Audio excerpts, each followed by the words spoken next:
ब्रेकनंतर आपलं पुन्हा एकदा स्वागत। एक महत्त्वाची बातमी समोर येते। पुढील उपराष्ट्रपती हा भाजपचाच असेल अशी सूत्रांनी माहिती दिली आहे। मित्र पक्षांचा उपराष्ट्रपतीच्या अटकळी या निराधार असल्याचं समोर आलंय। पक्षाच्या विचारधारेचा व्यक्तीच हा उपराष्ट्रपती असेल अशी सूत्रांनी माहिती दिली आहे। या संदर्भात अधिक माहिती घेऊयात। आपल्यासोबत आपले प्रतिनिधी रामराजे शिंदे आहेत। रामराजे, पुढचा उपराष्ट्रपती हा भाजपचाच असेल अशी सूत्रांची माहिती, काय माहिती या संदर्भात?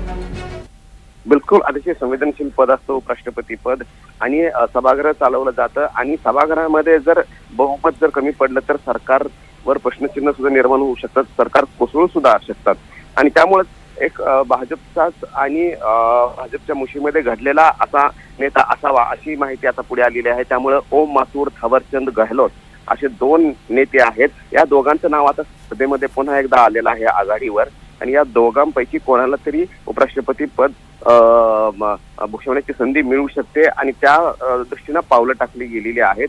मित्र पक्षाला उपराष्ट्रपतीचं पद किंवा राज्यसभेचं सभापती पद देण्यासाठी भाजप इच्छुक नसल्याचं दिसून येते। त्यामुळे आता नेमकी कोणाची वर्णी लागलं भाजपतर्फे ते सुद्धा पाहावं लागणार आहे। परंतु अचानकपणे थावरचंद गहलोत आणि ओम माथुर यांचं नाव मात्र पुढे आलेलं आहे। ओम माथुर यांनी पूर्वी भरपूर काम केलेलं आहे आणि पंतप्रधान मोदी यांच्या 2014च्या निवडणुकीमध्ये स्ट्रॅटेजिक म्हणून संपूर्ण त्यांनी काम पाहिलेलं आहे आणि त्यामुळे त्यांना उपराष्ट्रपती पद दिलं जाते का ते सुद्धा बघावं लागणार आहे।